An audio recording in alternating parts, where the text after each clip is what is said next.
So I brought you guys a story the other day going over the fact that the price of gasoline in the United States is set to drop quite significantly over the next few weeks and potentially the next few months as well. The average price of a gallon of gasoline in the United States is set to drop below the $3 mark for the first time in years. The reason for this, quite simply, is due to the fact that crude oil prices are also dropping. In fact, the price of crude oil is now dropped to its lowest level in nearly 5 years since the peak of the pandemic.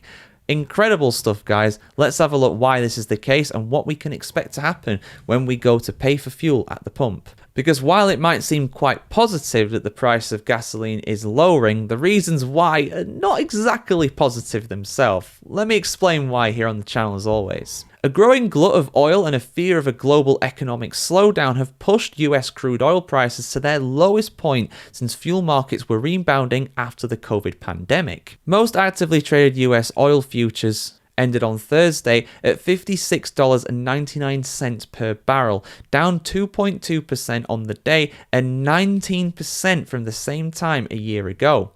That marked the lowest price since February 2021. Declines this week bring prices below the depths of the spring sell-off when President Trump unleashed a barrage of tariffs and sparked worries over economic turmoil. The decline is good news for American consumers because the cheapest crude portends lower prices for gasoline, diesel, jet fuel, and heating oil. But it is an alarming situation for a US oil industry already beset by narrowing profit margins and shedding jobs by the thousands. US drivers, who were already expected to spend the smallest portion of their disposable income on gasoline in years, are seeing the reduced prices thanks to the glut. The average retail price for regular unleaded gasoline was $3.05 a gallon on Thursday, around 15% less than a year earlier, according to the AAA. In many states, including Michigan, Ohio, Texas, and Colorado, the average price has already dipped below $3 per gallon. The Energy Information Administration earlier this month forecasted a national average of $2.90 a gallon next year. Trump promised lower fuel prices to voters and has spent much of his term dismantling his predecessor's efforts to foster renewable energy development in favor of fossil fuels. Again, we could talk about the long-term impacts of that, but that is something that he's doing, and that is one of the few positives, some would say, from doing that. He has encouraged drilling at both home and abroad, and at the same time as his trade policies have reduced expectations for global economic growth and thus fuel consumption. 5 years ago, the plunge in demand for transportation fuels during the pandemic lockdowns drove US oil prices negative for the first time ever. That effectively meant sellers had to pay buyers to take barrels off their hands. They had so much of it, they didn't know what to do with it, except sell it off for an even cheaper price. Producers resorted to filling ocean tankers with the oil, and it took around a year for prices to climb back to what they were before.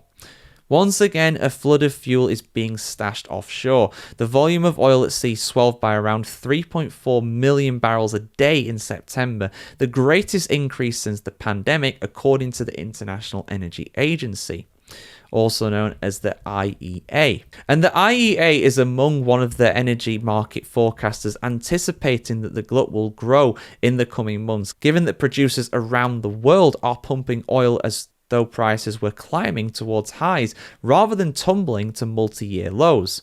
US oil producers notched a fresh output record of more than 13.6 million barrels a day in July, according to the most recent data available from the EIA. The federal agency's weekly petroleum report, which has continued to be published despite the government shutdown, suggests that production has remained around that level.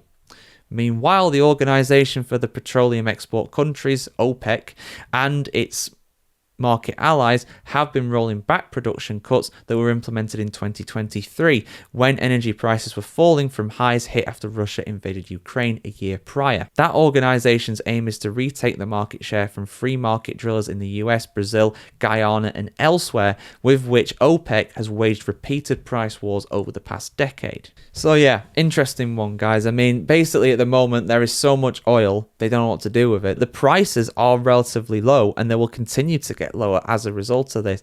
The only thing that can really slow it down is potentially if some other crisis happen, which I hope is not the case for obvious reasons, but the only thing that could really happen is something like that, or if they actually slow down the production of oil to the point where that surplus gets eaten into, and at that point eventually it will normalize. But that is effectively something that can, even if they act right now, it's not going to have an effect for weeks if not months. So yeah, interesting one, guys. Have you noticed that the price of gasoline in your neighborhood has been going down? Personally, for me in the UK, petrol seems to have got quite a bit cheaper recently. It's gone to probably the lowest levels I've seen for quite some time, probably again since the pandemic sort of times, which would go along with these numbers personally. But yeah, let me know your thoughts in the comments below. Like, share, comment, subscribe. As always, guys, have a fantastic time wherever the world today you are, and we'll see you very soon.